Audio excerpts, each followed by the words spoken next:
എൻ്റെ മാതാവായ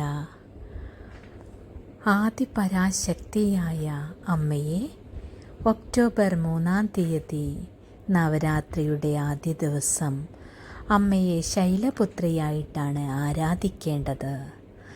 അമ്മയുടെ കൃപാകടാക്ഷങ്ങൾ ലഭിക്കാനായി അമ്മയ്ക്ക് പഴവർഗ്ഗങ്ങളും പാലും അപ്പവും അമ്മയ്ക്ക് സമർപ്പിക്കുന്നത് അത്യുത്തമമാണ്. കൂടാതെ ലളിതാ സഹസ്രനാമം നിത്യേന പാരായണം ചെയ്യുന്നതും കൂടാതെ ദേവീ ഭാഗവതം പാരായണം ചെയ്യുന്നതും അത്യുത്തമമാണ്. കൂടാതെ അമ്മയുടെ കൃപാകടാക്ഷങ്ങൾ ലഭിക്കാനായി എല്ലാവരും അമ്മയോട് പ്രാർത്ഥിക്കുക. അമ്മയെ സ്വന്തം അമ്മയായി കണ്ടുകൊണ്ട് അമ്മയോട് എല്ലാവിധ പ്രശ്നങ്ങൾ തീരുന്നതിനും അമ്മയുടെ അനുഗ്രഹങ്ങൾ ലഭിക്കാനും അമ്മയോട് പ്രാർത്ഥിക്കുക. അതുവഴി മാത്രമേ നന്മയുണ്ടാകുകയുള്ളൂ. ഭഗവതിയുടെ അനുഗ്രഹങ്ങൾ ലഭിക്കാനുള്ള ഉത്തമമായ വ്രതമാണിത്.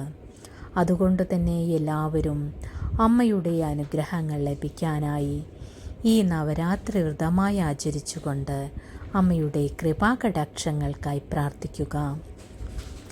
സർവരുടെ സർവ്വ അഭിഷ്ടങ്ങളും അമ്മ നിറവേറ്റിത്തരുന്നതാണ്. അതിനായി എല്ലാവരും ശ്രമിക്കുക. എല്ലാവരുടെയും എല്ലാവിധ ആഗ്രഹങ്ങളും അമ്മ നിറവേറ്റിത്തരുന്നതാണ്. അമ്മയുടെ കൃപാകടാക്ഷങ്ങൾ എല്ലാ ഭക്തജനങ്ങൾക്കും ലഭിക്കട്ടെ എന്ന് പ്രത്യേകം പ്രാർത്ഥിക്കുന്നു. ഓ